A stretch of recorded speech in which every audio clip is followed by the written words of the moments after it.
Hello, Money Multipliers, and welcome back to another episode of the Money Multiplier Podcast. I'm your host, Hannah Kessler, and again, I'm joined here by my friend, colleague, mentor, Jonah Dew. Jonah, what's up today, my man? Good morning. Good morning. I'm doing fine today. Doing fine. Had a little bit of a restless night of sleep last night, based on my kids. Really, I was having a great night of sleep. They were having a restless night of sleep, which caused me to have a restless night of sleep. If any other parents can feel me out there. So other than that, I'm doing fine. There's no issues over here, and having a great old day. How are you doing? Good. No. So I'm good. I know you told me right before we got on, you got them new bunk beds. So I did. kiddos got new bunk beds that they're sleeping on.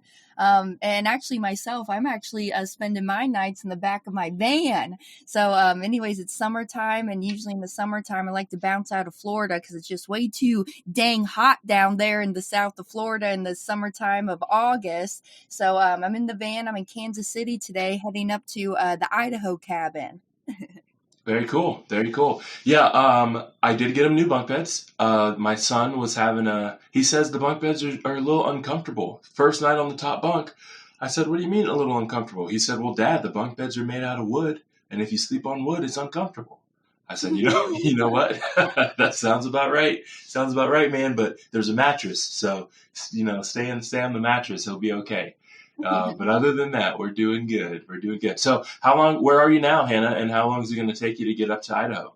Yeah, I would say, well, really, I know I'm meeting you, Jonah, next week or the week after or so in Indy. So we'll meet out there in Indianapolis. I say by the end of August, because I just got some trips and folks to meet and people to serve in the meantime. Very cool. Very cool. So just in case you guys have been listening to the last few episodes of the podcast, you should know a few things. And one is we've actually got some special guests slated for the end of the month and as we move forward. So keep on listening. We're going to have some fun with some special guests. And then like Hannah just said, we're actually going to be together in just a few weeks, which also means we'll have some special guests. We're going to meet a few of our other business partners and agents, and we're going to interview and talk to them and stuff like that. So we should have some more special content for you coming very, very soon.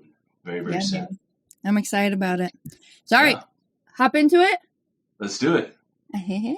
All right. So let's talk about this. So anyways, this is a story that was posted online out there.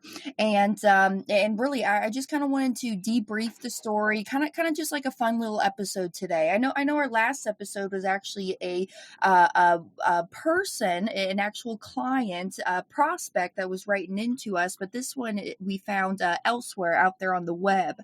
So, I don't know. So, Jonah, do you want? I'll go ahead. I'll start off the story. Do you have any comments before we hop into it? Yeah, no, I think just like you said, it sounds great. Let's dissect it kind of line by line as we can. If there's something to dissect, we'll throw in our 2 cents about using infinite banking concept policies and privatized banking concept policies, and also some personal stories that have happened to us on this particular topic. So I think we're going to be in great shape as we walk through it. I think it'll be fun. So, Hannah, I think you're up first. Why don't you get into it? Let's do it. So, all right. So here we go. So this is a 48-year-old male. So I have a son that graduated his year from high school. So this year from high school. My wife and I started his college fund the minute we found out she was pregnant. Since we make good money in the mid 6 figures, his college fund currently has almost $400,000 in it. Nice. Okay. We have never told our son what to do with his life. We may have guided his decisions as any good parent would and should, but since he was still young, we let him make his own decisions. We also never expected academic excellence or forced him into sports or artistic activities. Now that he has graduated high school, he says that he does not want to go to college. We said as long as he was sure he could do whatever he wanted. He refused trade school too. He also did not want to go work with us in our business. He said that he planned to use his college fund to start a business of his own. I said that I will allow it only if he takes some business management, accounting, and law classes in the nearby community college. I said that I would pay them out of pocket and not from the fund. And then I would expect a well made business plan before I would give him the money. My wife agrees 100%. However, there's some hostility going on because he thinks we are holding his college fund hostage to make him do what we want. We think we are just doing what is best to make sure his business succeeds. Am I wrong for doing this? All right, let's dive into it. So I wanted to go back to kind of the first kind of line item that he mentions. He says, we started the college fund the minute we found out that she was pregnant. We make good money. His college fund currently has almost $400,000 in it. So, and we know that his son just graduated from high school. So if you just graduated from high school, what are you, 17, 18, 19? Is it okay? Yeah. I mean, he doesn't say that, but let's just assume he's 18 years old, right? You started the college fund the second they found out she was pregnant. You got 18 years of putting money in it. Got $400,000 in there. If you divide that by 18, that's about $20,000 a year. $20,000 a year that they're putting into this college fund. So that's pretty significant. Yeah. Now, so let's kind of start with why they would be putting money into the college fund. Like, what are some of the advantages that folks say are the reason you'd put money into the college fund? So I know one advantage that lots of people would shout out right away, and they say, well, I'm going to do that because the money grows tax deferred, right?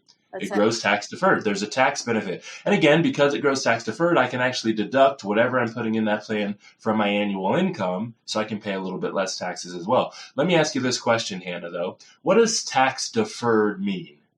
Tax deferred means is that I'm putting my dollars into an account. They are pre-tax money. And then now it's in an environment where it's growing in that pre-taxed environment. So now when I want to go and take it out later on in life or when I'm ready, I got to go and pay the tax on that money now. Oh, goodness. Okay. So I think a lot of people get a little bit confused with tax deferred and maybe tax free or what's the word I'm looking for? Just not non-taxable, right? Tax deferred means I'm not paying taxes now and I agree to pay taxes later. So let me ask you this question. And I know we didn't do a little bit of research. Maybe someone on the who's listening can ask us or tell us this answer. Has the tax code around 529 college savings plan changed in the last 18 years? Wouldn't that be a question that would be interesting to know, right? Because instead of paying the taxes on the $20,000 a year, you determined or decided, no, I'll wait. I'll gather all the money. I'll let it grow if it grows, right? Because 529s are actually investment accounts. They're called college savings accounts, but they are investment accounts, meaning it could go up, could go down, that type of thing. And then I'm agreeing to, I'll pay taxes in 18 years, right? And so the question then is, well, did taxes adjust? Did taxes change in the last 18 years toward these specific plans? Of course, we'll take a look at that really quick. And if you know the answer to that in the comments, then shout it out. But that's kind of the first line item, right? Well, they're more than likely putting money in there because the tax deferred concept, right? The other line item that they're putting in there is a lot of people want to do that because it's like a plan or a program that kind of promotes I really should be saving for my kids' college tuition, right? So it's like no other options. Does that make sense? It's no other options. It's forcing me into saving for college, which a lot of people think is a really good thing. But as you could say it's a really good thing, a lot of people would maybe say that's a really bad thing. There's no other options. And I think you had a story like that where someone had put some money into a college savings plan for you, but then it didn't work. It couldn't work, right? Yeah. So with my stories is that, I was actually I was using my college plan. So this was actually my grandpa. My grandpa was doing this. He was doing it for me, my younger brother, and then also my cousin. And he was putting dollars away. I don't know. We maybe had about $10,000 in that college education plan. And anyways, what grandpa would do is he's fund into that, and I graduated high school and I was ready to go to college. And the first step that I did was I actually did start classes down at a community college here over in Kansas City. The college plan worked. It did work in that sense for the community college, and I was allowed to use those dollars to go out and buy my school books. So that was perfect. However, you know what I did? I never finished that community college. I actually was interested in going out and looking at a school over in Savannah, Georgia. This is called SCAD, Savannah College of Art and Design. And over in Savannah, I was so dang close. I was almost just a penny over going toward to that school. But anyway, so some life things happened, and so I never went. But what I found out is that school would not, my college education plan would not fund for that school. It was not allowed. With what that university did not accept that college education plan. So I'm like, well, what do I do with all this money that I've been saving up to go to this college that grandpa's been saving up inside of this plan? And now grandpa still calls me to this day because he's like, Hannah, I need to figure out a way how to get this money out of this college education plan and not pay the taxes on it. And I said, Grandpa, I don't know how else to do that besides me going back to school. And I'll be real with you, I don't know if I'm going to be doing that anytime soon.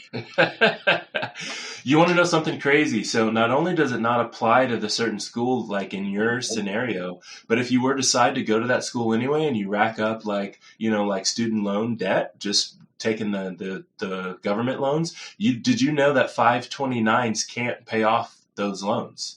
And you Oh, I can't did not even know use the that. money to pay it off. Now, again, I think there's like a limitation. Like you can use $5,000 to pay it off.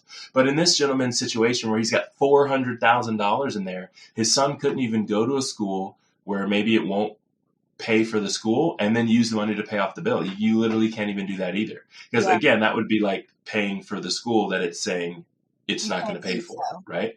Yeah. Exactly. And how crazy is that though? Like I saved up the money and then there's limitations on what school it can pay for. That's wild. Anyway, let's keep moving. So that exact situation sounded like it happened to this gentleman or this gentleman's son in our story. Said he didn't want to go to college. He didn't want to go to trade school. He didn't want to work in our business. He wanted to do a business on his own. I said that I'll only allow it if he takes business management, accounting, and law classes at the community college. And he said I was going to have to pay for them out of pocket and not from the fund. How crazy is that? And like, Four why? hundred $400,000 saved up, and then you're not gonna, you know what I mean? Like what? I guess maybe we're missing part of the story, or we don't have this gentleman to call and ask him, right?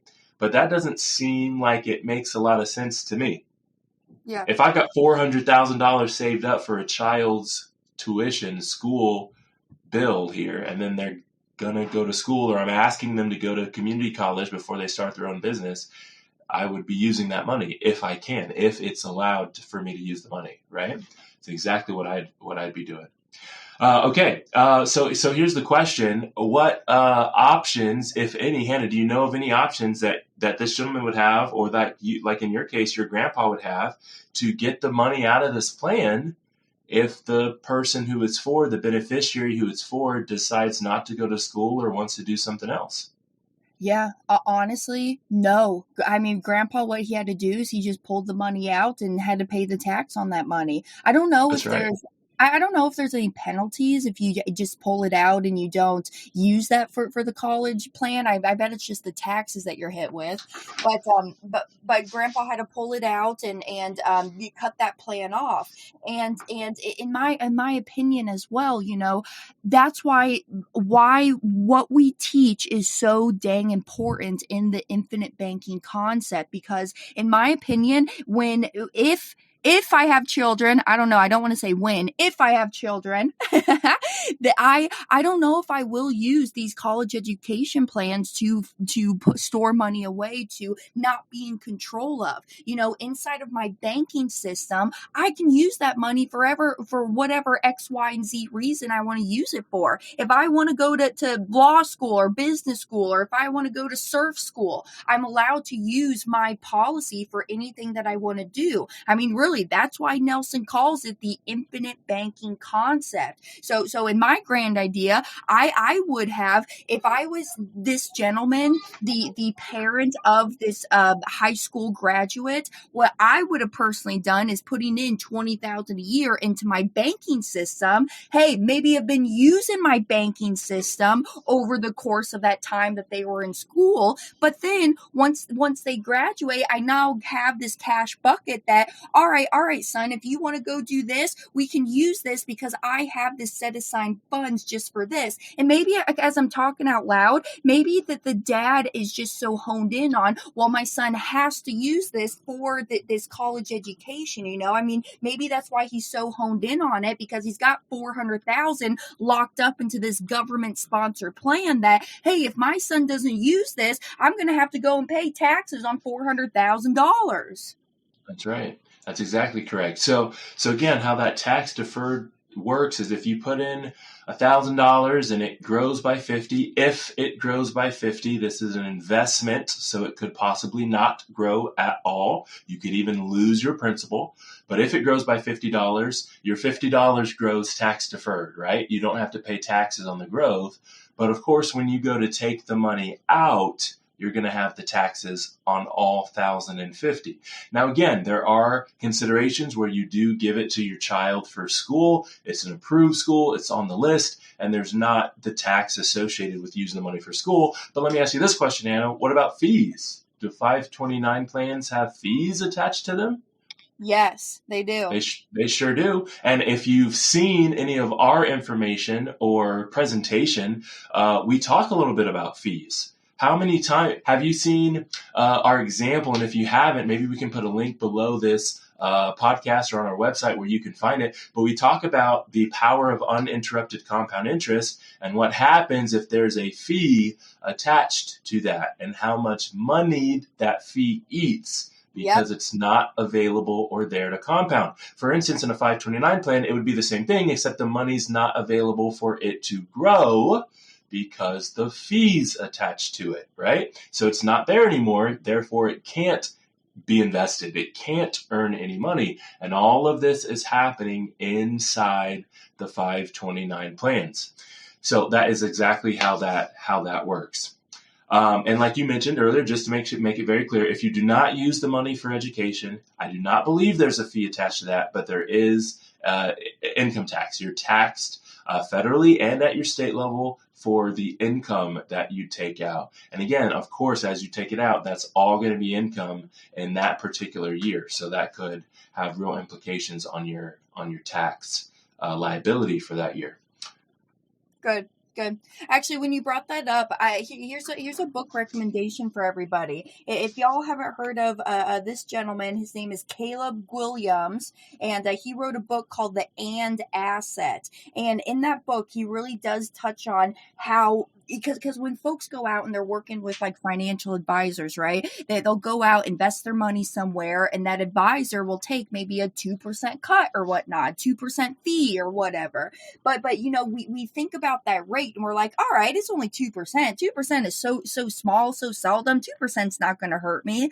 But Caleb really runs the math behind these different subtractions from your investment and how much hindrance it really does make. So just since we're talking about it, I want to give all the listeners a resource to go out and read up a little bit more. The power of the uninterrupted compounding, wealth transfers, maybe even losses, the taxes and the fees, and how much that could really hurt your investment and your warehouse of wealth.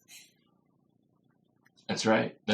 What about this question, Hannah, for everyone who's listening out there? A lot of people assume that there is principal protection in these 529s. Well, if I contribute $400,000. I want it to be able to grow, but I'm not going to lose my $400,000. Is that true? No.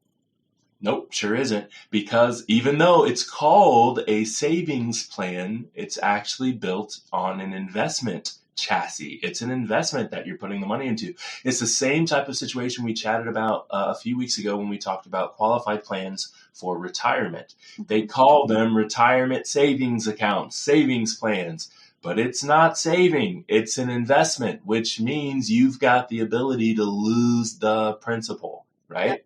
You can lose the principal. Same thing's going on here in the 529.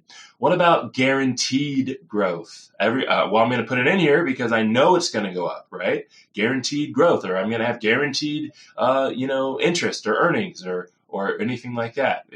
Any of that going on in 529s? Nope, not at all. Nothing, right? If you really think about it, the question is, what if there was another option? So this is, of course, the big caveat. If there was another option where you would have principal protection, so I can't lose the money I put in, you would have guaranteed growth.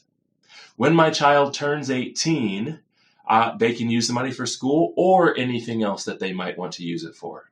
Not to mention, I've got tax-deferred growth and tax-free withdrawal. So deferred means push it off to another spot, but if I've got it tax-free, that means I'm never going to have to pay it, right? Mm-hmm. So I've got all those tax savings. Not to mention, I've got protection from creditors just in case something happens and we're getting sued, and those 18 years we're waiting for them to go to college, right? Not to mention, I've got unlimited contributions. I can put as much money as I want in the planner program, which is not available for 529. If you had those two options, this other magical place to put the money where all this was true, and then a 529 plan where you could very possibly be limited, have tax implications, lose your principal, which one would you choose? That's the important aspect, right?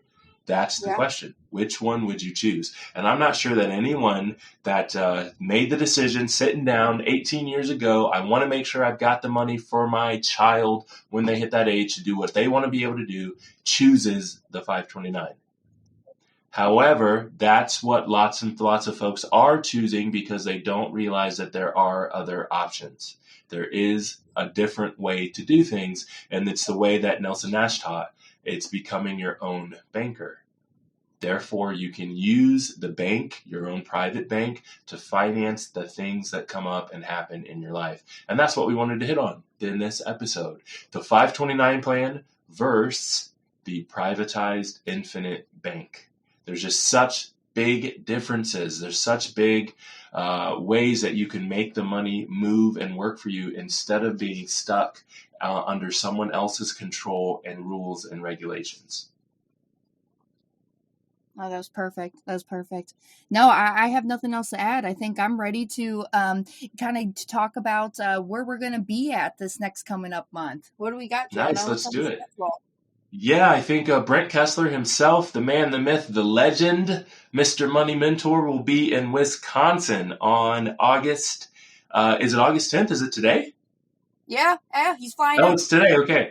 So if you listen to the last few episodes, you can make it. I think this episode will officially come out after the fact, but the last few episodes we were announcing. So today and tomorrow, Appleton, Wisconsin, and Kenosha, Wisconsin. The Banking Bros, which is myself, Jonah Dew, and my brother, Jeremiah Dew, will be live in person teaching about banking in Greenville, South Carolina on August 28th. Those are the August events. And we've got the list of September events coming up very, very shortly, which we'll walk you through and talk you through and make sure that if you're in the area, you can absolutely attend.